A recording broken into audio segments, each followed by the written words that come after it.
तो भैया क्या हाल चाल। चलो तो देखिए अब इस वीडियो को स्टार्ट करते हैं। सो इन दिस वीडियो हम सिर्फ बात करने वाले हैं components of balance of payment. ठीक है, देखो मोस्टली दो कंपोनेंट है, एक है मेरा करंट अकाउंट और दूसरा है मेरा कैपिटल अकाउंट। ठीक है, अब देखो भैया करंट अकाउंट और कैपिटल अकाउंट है। अब देखिए ये वीडियो पूरा का पूरा जुड़ा हुआ है जो कि लास्ट वीडियो था हमारा, जो कि बैलेंस ऑफ पेमेंट क्या होता है उसके इकोनॉमिक ट्रांजैक्शंस। क्योंकि देखो जो इकोनॉमिक ट्रांजैक्शंस हैं जिसमें आपने चार चीजें मैंने आपको बताई थी लास्ट वीडियो में, विजिबल आइटम्स, इनविजिबल, ठीक है, इनविजिबल में मेरे सर्विसेज थे, और फिर यूनिलैटरल ट्रांसफर, और फिर लास्ट वन था मेरा कैपिटल ट्रांसफर या फिर कैपिटल रिसिप्ट वाला। तो देखो इन्हीं चारों इकोनॉमिक ट्रांजैक्शंस को इन दो कंपोनेंट्स में डिवाइड किया गया है। दो कंपोनेंट्स का मतलब है करंट अकाउंट और कैपिटल अकाउंट। ठीक है, तो चलो पहले स्टार्ट करते हैं हम। Component of balance of payment में सबसे पहला है मेरा करंट अकाउंट। देखो करंट अकाउंट में क्या है, जो स्टार्टिंग का 3 है, ठीक है, मतलब विजिबल आइटम्स यानी गुड्स एंड सर्विसेज जो दिखते हैं, जिसको आप टच कर सकते हो, जिसको तोड़ फोड़ करके किसी के मुंह पे मार सकते हो। नेक्स्ट है आपका इनविजिबल आइटम्स मतलब सर्विसेज, मतलब सिर्फ आप इसको फील कर सकते हो, मजे ले सकते हो, ठीक है, लेकिन आप इसको देख वेख ना सकते हो। और तीसरा है आपका यूनिलैटरल ट्रांसफर। यूनिलैटरल ट्रांसफर का मतलब होता है वन साइडेड ट्रांजेक्शन, इसमें gift, grant, pocket money, scholarship, ये सारी चीज जो कि वन साइडेड होता है। देखो तो अगर हम इन 3 ट्रांजेक्शंस को एक साथ स्टडी करें या फिर किसी एक अकाउंटिंग बुक में जो कि किसी कंट्री के गवर्नमेंट के लिए फॉर्म में होता है, अगर उसमें हम रिकॉर्ड करें तो वो मेरा करंट अकाउंट बन जाता है। जैसे करंट अकाउंट में क्या होता है, it records the import and export of goods यानी विजिबल आइटम्स, सर्विसेज यानी export and import of services जो कि शिपिंग, बैंकिंग, इंश्योरेंस होगा, and unilateral transfer. Unilateral transfer का मतलब होता है वन साइडेड ट्रांजैक्शन जो कि सिर्फ वन वे होगा। ठीक है, मतलब सामने से कोई अपोजिट मूवमेंट नहीं होता, सिर्फ एक तरफ से ही मूवमेंट होगा।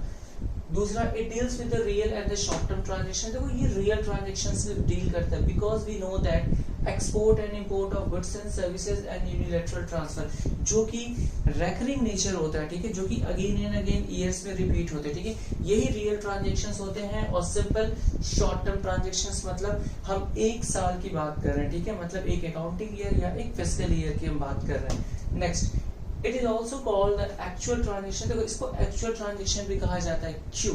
बिकॉज इट डायरेक्टली अफेक्ट, ठीक है, क्योंकि करंट अकाउंट के जो ट्रांजेक्शंस होते हैं वो डायरेक्टली अफेक्ट करते हैं किसी भी कंट्री के इनकम पे, आउटपुट पे मतलब level of production, next employment. देखो ये 3 चीज ही बेसिक होता है किसी भी कंट्री के डेवलपमेंट का। ठीक है, तो इन्हीं 3 चीजों को जो करंट अकाउंट होता है वो डायरेक्टली अफेक्ट करता है। ठीक है, इसीलिए इसको हम एक्चुअल ट्रांजैक्शंस भी कह सकते हैं। नेक्स्ट अब देखो हम बात करते हैं कंपोनेंट ऑफ करंट अकाउंट की। सो देखो सिंपली मैंने भी आपको बताया जो हमने लास्ट वीडियो में पढ़ा था इकोनॉमिक ट्रांजैक्शन से जुड़ा हुआ। पहला export and import of goods मतलब जो गुड्स विजिबल होते हैं। ठीक है, अब देखो गुड्स में भी 2 चीजें हैं, याद रखना, एक कंज्यूमर गुड्स है और एक मेरा कैपिटल गुड्स है। ठीक है, कंज्यूमर गुड्स जो कि डायरेक्टली कंज्यूमर के सेटिस्फैक्शन को फुलफिल करता है, और कैपिटल गुड्स वो गुड्स होते हैं जो कि एक बिजनेसमैन के लिए फर्दर प्रोडक्शन में काम करता है। ठीक है, फर्दर प्रोडक्शन का मतलब सिंपली होता है और ज्यादा से ज्यादा प्रोडक्शन करो, पैसे कमाओ भैया। Next export and import of services जो कि शिपिंग, बैंकिंग और इंश्योरेंस होगा। देखो इसमें याद रखना रिसिप्ट एंड पेमेंट दोनों होगा, मतलब कोई पर्टिकुलरली, अब जैसे export and import of goods, export करोगे तो पैसा आएगा, पॉजिटिव होगा तो आपका क्रेडिट साइड में जाएगा, इंपोर्ट होगा यानी आउटफ्लो होगा मतलब पैसे का बाहर मूवमेंट होगा तो वो डेबिट साइड में जाएगा। इन द सेम वे इसमें भी रिकॉर्ड होगा। ठीक है, इन द सेम वे हम उसी वे में हम रिकॉर्ड करेंगे सर्विसेज का भी, जो कि अगर सर्विसेज का यानी कि अगर किसी तरीके से आपको पैसा मिल रहा है यानी पॉजिटिव है, और अगर आप पेमेंट कर रहे हो तो वो निगेटिव है। ठीक है, इसमें मेरे शिपिंग, बैंकिंग एंड इंश्योरेंस चीजें आ जाती हैं।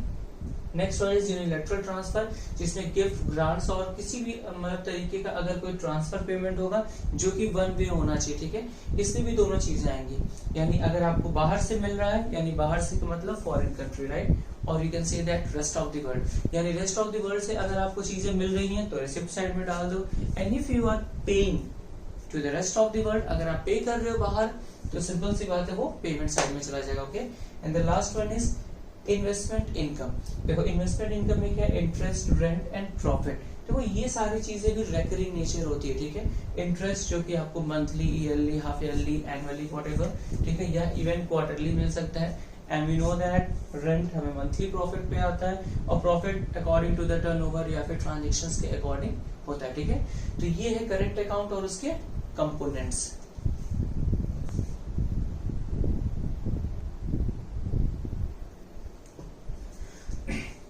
Okay, now let's talk about the structure of a current account. देखो स्ट्रक्चर का मतलब जैसे मैंने आपको लास्ट वीडियो में बताया था कि डेबिट क्रेडिट आइटम से रिलेटेड होता है, ठीक है। स्ट्रक्चर में चाहे तो बैलेंस होगा, सरप्लस होगा या डेफिसिट होगा, ठीक है।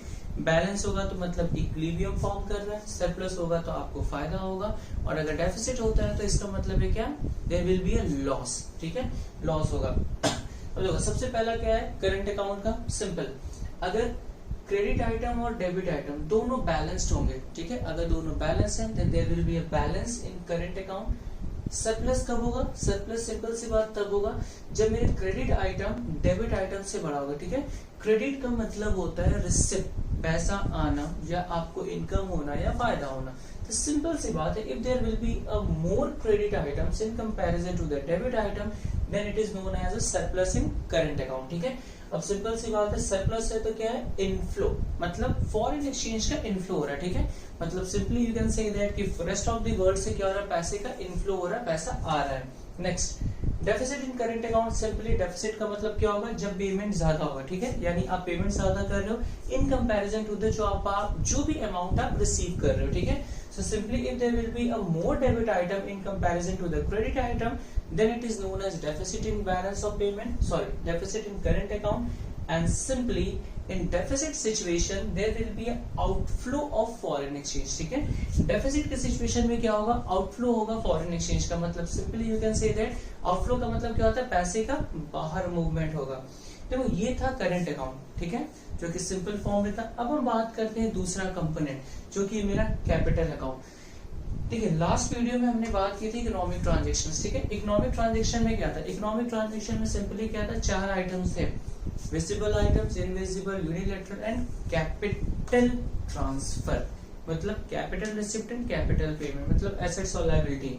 तो ये जो कैपिटल रिसिप्ट और कैपिटल पेमेंट था ना, सिर्फ उसी ट्रांजैक्शंस को अगर हम सेपरेटली स्टडी करते हैं then it is also known as capital account. मतलब simply items which causes a change in the ownership of assets and liabilities, ठीक है। मतलब कोई भी ट्रांजैक्शंस अगर किसी भी कंट्री या पर्टिकुलरली गवर्नमेंट के, ठीक है, एसेट्स और लायबिलिटीज को अफेक्ट करते हो, उन ट्रांजैक्शंस को हम कहते हैं कैपिटल अकाउंट, ठीक है। So items which causes a change का मतलब सिंपल होगा, रिमेंबर इट, पॉजिटिव हो या फिर निगेटिव। देखो चेंज में दोनों आता है, ठीक है, a change can be positive and negative, ठीक है, यानी इनफ्लो होगा या आउटफ्लो होगा, किन चीजों से रिलेटेड, चाहे तो एसेट से रिलेटेड होगा या लायबिलिटी से होगा, ठीक है। किसके एसेट्स लायबिलिटी को अफेक्ट करेगा, चाहे तो किसी कंट्री के रेजिडेंस, मतलब किसी कंट्री के, और इट्स गवर्नमेंट, ठीक है, गवर्नमेंट को भी अफेक्ट कर सकता है, ठीक है। तो ये है सिंपल सा करंट अकाउंट का मीनिंग, और इसके ऊपर हमने बात की थी स्ट्रक्चर ऑफ करंट अकाउंट, ये कैपिटल का मीनिंग।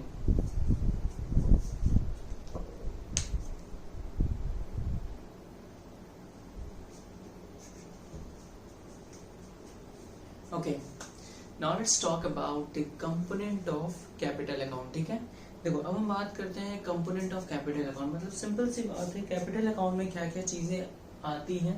देखो सिंपल, सबसे पहला borrowing and lending to and from abroad, ठीक है, बोरो करना या फिर लेंडिंग करना टू एंड फ्रॉम अब्रॉड, ठीक है। मतलब सिंपल सी बात है, चाहे तो आप बोरो कर रहे हो या लेंडिंग, मतलब चाहे तो आप पैसा दे रहे हो, ठीक है, अब्रॉड यानी बाहर पैसा दो या लो।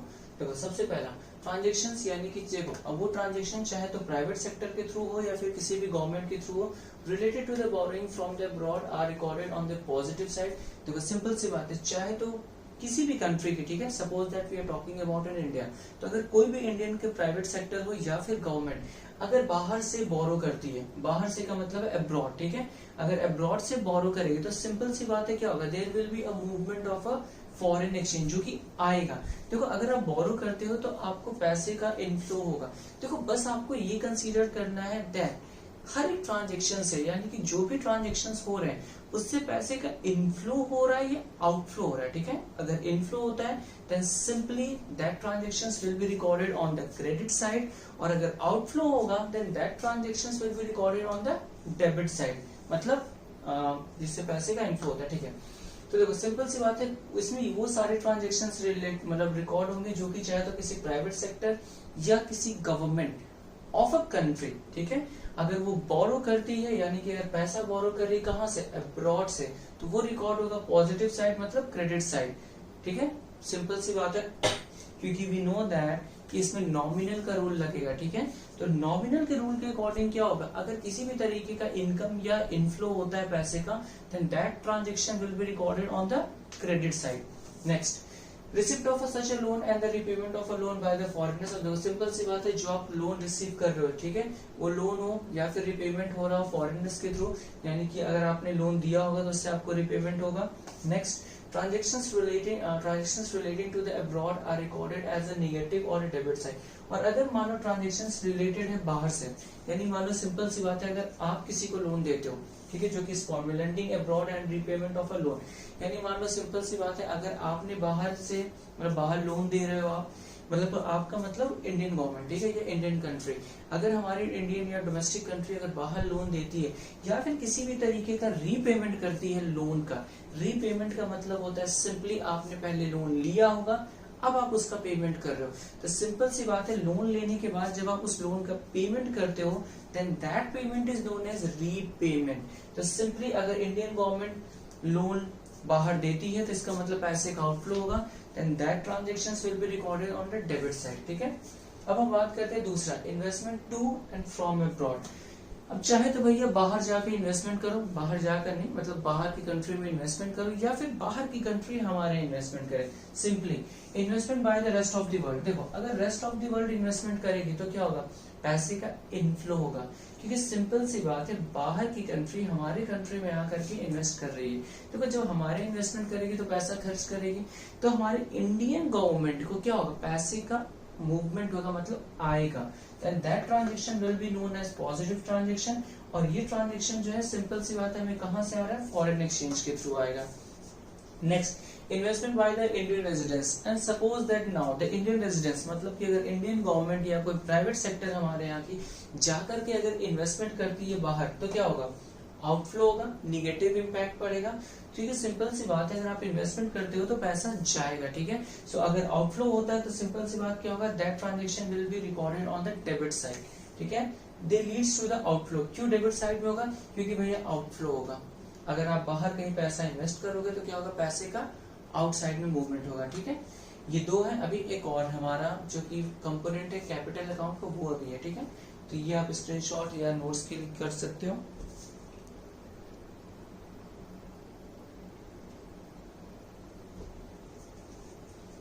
Okay, now let's talk about the last component of capital account, जो कि मेरा foreign exchange reserve.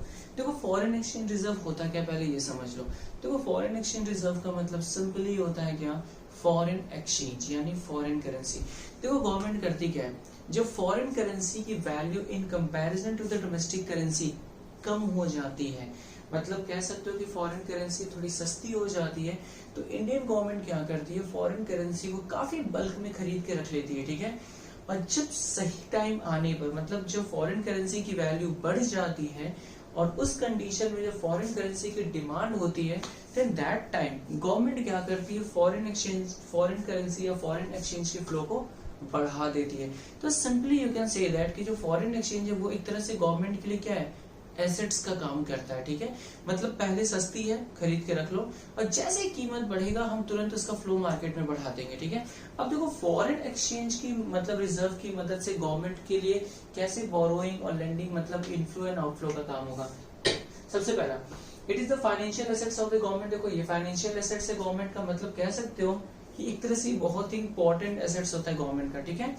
Next, Any withdrawal from the reserve is recorded on the positive side. Suppose that कि अगर गवर्नमेंट किसी तरीके का विड्रॉल करती है, विड्रॉल का मतलब होता है अगर वो अपने फॉरेन एक्सचेंज रिजर्व मतलब जो गुल्लक बना करके रखी है, ठीक है, अगर उस गुल्लक में से किसी भी तरीके का फॉरेन एक्सचेंज रिजर्व को निकाल करके बाहर अगर बेचती है, तो सिंपल सी बात है क्यों बेच रही है, बिकॉज उनको प्रॉफिट ज्यादा मिल रहा है, ठीक है। मतलब अगर 100 रुपए की कीमत है तो उस कीमत 100 के बदले 120 रुपए अगर मिल रहा है तो 20 रुपए का ज्यादा फायदा हो रहा है। इसका मतलब कि पैसे का ज्यादा इनफ्लो हो रहा है, ठीक है। तो सिंपल सी बात है, अगर गवर्नमेंट किसी तरीके का विड्रॉल करेगी, किसका विड्रॉल करेगी, फॉरेन एक्सचेंज का, ठीक है, जो कि अपने रिजर्व में से फ्रॉम रिजर्व, तो उसको हम रिकॉर्ड करेंगे पॉजिटिव साइड में, मतलब क्रेडिट साइड में। क्यों? क्योंकि सिंपल सी बात है, आप रिजर्व को निकाल करके बाहर बेच रहे हो, क्यों? ताकि आपको ज्यादा से ज्यादा इनकम हो सके। तो that income will be recorded on the positive side, मतलब क्रेडिट साइड में रिकॉर्ड होगा। In the same way any addition, यानी कि अगर मान लो गवर्नमेंट किसी तरीके का एडिशन करती है, एडिशन का मतलब खरीद के रख रही है, ठीक है। अब सिंपल सी बात है, अगर मान लो गवर्नमेंट किसी भी तरीके का रिजर्व खरीदती है, मतलब अगर फॉरेन करेंसी को खरीद रही है, देन सिंपली इसका मतलब क्या हुआ, तो ये पैसा जाएगा। आप देखो एक सिंपल लॉजिकली फॉर्म सोचो, अगर आपको कुछ भी खरीदना होगा तो आप क्या करोगे, पेमेंट करोगे, ठीक है। सेम वे में अगर गवर्नमेंट को फॉरेन करेंसीज को खरीदना होगा तो गवर्नमेंट को भी तो पेमेंट करना पड़ेगा, पहले पेमेंट करोगे तभी तो स्टॉक बनाओगे। तो सेम वे अगर किसी तरीके से एडिशन इन दिस रिजर्व, मतलब अगर इस रिजर्व में किसी तरीके का एडिशन किया जाए, मतलब और जोड़ा जाए, प्लस किया जाए, तो अगर प्लस किया जाएगा तो सिंपल सी बात क्या होगा, भैया पैसा खर्च होगा। तो जब पैसा खर्च होगा तो कहाँ जाएगा, डेबिट साइड में, मतलब निगेटिव साइड में, ठीक है।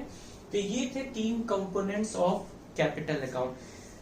Now the same way structure of a capital account का भी structure होगा। Then simple, if we talk about the surplus in capital account, तो surplus में क्या होगा, जब credit items more than होगा debit items से, मतलब भैया पैसा ज्यादा है। देखो credit items में क्या होता है, प्लस होगा, ठीक है, और डेबिट आइटम्स में क्या होता है, नीचे जाता है, मतलब पेमेंट हो रहा है, माइनस हो रहा है, ठीक है। देखो ऊपर एरो का मतलब मैं सिंपली आपको ये बताऊंगा, भैया पैसे का मूवमेंट हो रहा है, नीचे वाले में क्या हो रहा है, पैसे का आउटफ्लो हो रहा है, ठीक है। तो अगर क्रेडिट यानी इनफ्लो अगर ज्यादा होगा आउटफ्लो से, ठीक है, then that situation will be known as surplus. And if you talk about the deficit, deficit में क्या होगा, there will be a more debit, मतलब मोर आउटफ्लो हो रहा है in comparison to the credit, मतलब इनफ्लो के कंपैरिजन में, ठीक है। And if you talk about the last point यानी balance in current account, balance का मतलब क्या होगा, सिंपल दोनों इक्वल हो जाएगा। कौन कौन, दोनों, क्रेडिट और डेबिट। सो इस वीडियो में फिलहाल हम इतना ही बात करेंगे, यानी कि component of a balance of payment, जो कि 2 कंपोनेंट था, करंट अकाउंट और कैपिटल अकाउंट, ठीक है। बाकी मैंने दोनों कंपोनेंट्स को डिटेल में स्टडी कर, मतलब पढ़ा दिया, आपको बता दिया। सो नाउ अगेन, ठीक है, इफ द पॉइंट, देखो अगर मेरे पॉइंट्स आपके लिए ज्यादा से इजी वे में रिलायबल है किसी भी पॉइंट को समझने के लिए, सो प्लीज ज्यादा से ज्यादा वीडियो को शेयर कीजिए, सब्सक्राइब कीजिए, बाकी यार लाइक बटन दबा दो। हाँ जी, ओके, टेक केयर।